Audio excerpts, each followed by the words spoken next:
BX1 ⁇ L'édito Fabrice Grosfilet. Voilà, pour une fois, dans cet édito, on va s'autoriser un message de félicitations doublé d'un petit cocorico. Un message de félicitations qu'on va adresser à un ancien de BX1, en fait à un ancien de Télé Bruxelles, puisqu'il est parti bien avant le changement de nom. Un ancien dont vous avez peut-être oublié le visage, dont le nom ne dit peut-être pas grand-chose aux plus jeunes, et pourtant c'est un nom qui fait partie de notre histoire. Nous sommes au début des années 2000, et Eric Nindou, puisque c'est de lui dont il s'agit, débarque dans votre téléviseur.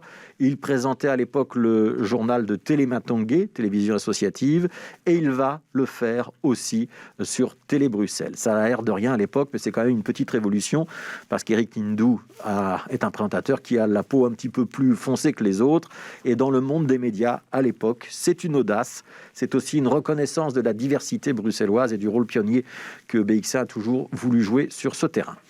Eric fait des reportages, Eric fait la présentation du journal et on va vite mesurer sa popularité, son professionnalisme.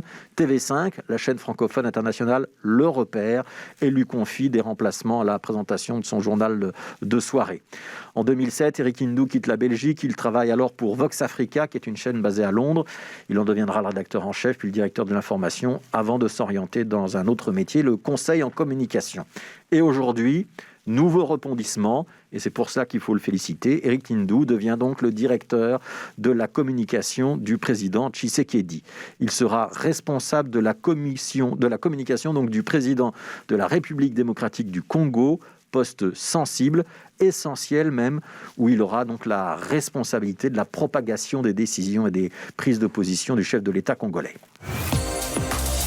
Alors cette nomination d'Eric Nindou, elle intervient dans un contexte sensible au Congo, puisque mercredi dernier, un communiqué de presse avait laissé entendre que la présidence congolaise s'en prenait à la conférence épiscopale, donc les évêques congolais particulièrement influents dans le pays.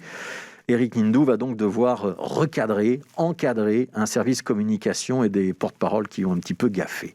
Et c'est sensible dans un pays où des élections, qui ne sont jamais simples à organiser, doivent avoir lieu en 2023.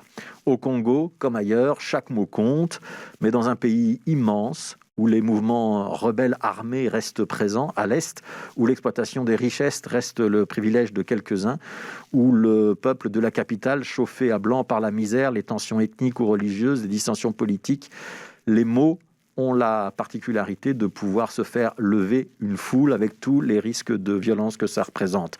Des mots qui peuvent tuer, c'est parfois vrai en Belgique, ça l'est encore sûrement plus au Congo.